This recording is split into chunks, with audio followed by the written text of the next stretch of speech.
AudioJungle.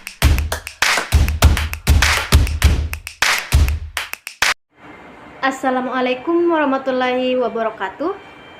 Perkenalkan, nama saya Putri Salsilia Susanto dari kelas PTKC dengan NIM 22095020021, mata kuliah Elektronika Analog dan Digital.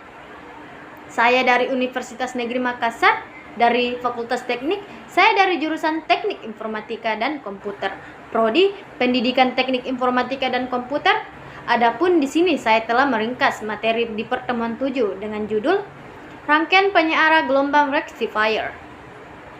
Dan saya akan memaparkan hasil ringkasan saya, yaitu rangkaian penyeara gelombang rectifier.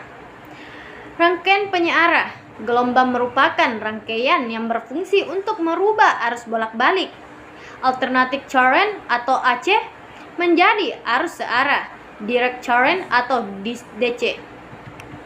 Komponen elektronika yang berfungsi sebagai penyeara adalah diode, karena diode memiliki sifat hanya memperbolehkan arus listrik melewatinya dalam satu arah saja.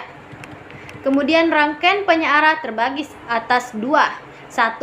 Rangkaian penyeara setengah gelombang merupakan rangkaian penyeara sederhana yang hanya dibangun menggunakan satu diode saja, seperti ilustrasi pada gambar berikut. 2. Rangkaian penyeara gelombang penuh. Rangkaian penyeara gelombang penuh dengan diode Briggs. Rangkaian diode jembatan adalah rangkaian penyeara gelombang penuh yang paling populer dan paling banyak digunakan dalam rangkaian elektronika.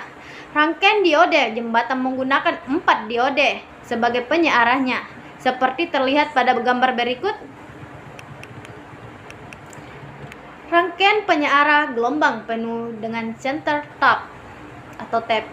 Rangkaian penyeara gelombang penuh yang menggunakan center tap desing digunakan pada sumber arus bolak-balik AC yang memiliki center tap atau CT. Contohnya pada transformator CT. Pada rangkaian penyeara gelombang penuh center tap desing hanya menggunakan 2 diode sebagai penyearahnya. Contoh penyeara center tap desing diperlihatkan pada gambar berikut. Kemudian transformator, trafo atau tenaga. Trafo tenaga atau trafo daya terdapat pada P5A, berfungsi menyediakan macam-macam tegangan sekunder.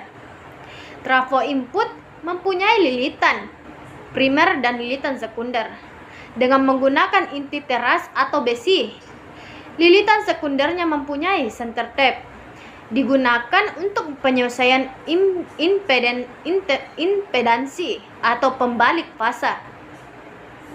Trafo input digunakan pada trafo penerima dipasang sebagai penghubung rangkaian penguat akhir dengan loudspeaker, dan dapat pula menyesuaikan impedansi penguat dengan impedansi speaker yang digunakan.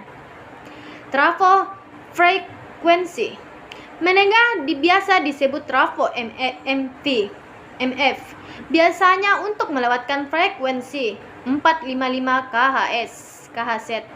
Pada penerima radio AM biasanya memakai inti ferit. Trafo frekuensi tinggi disebut juga trafo HF. Intinya dari serbuk besi atau ferit, sering disebut spol antena atau spol asilator untuk radio.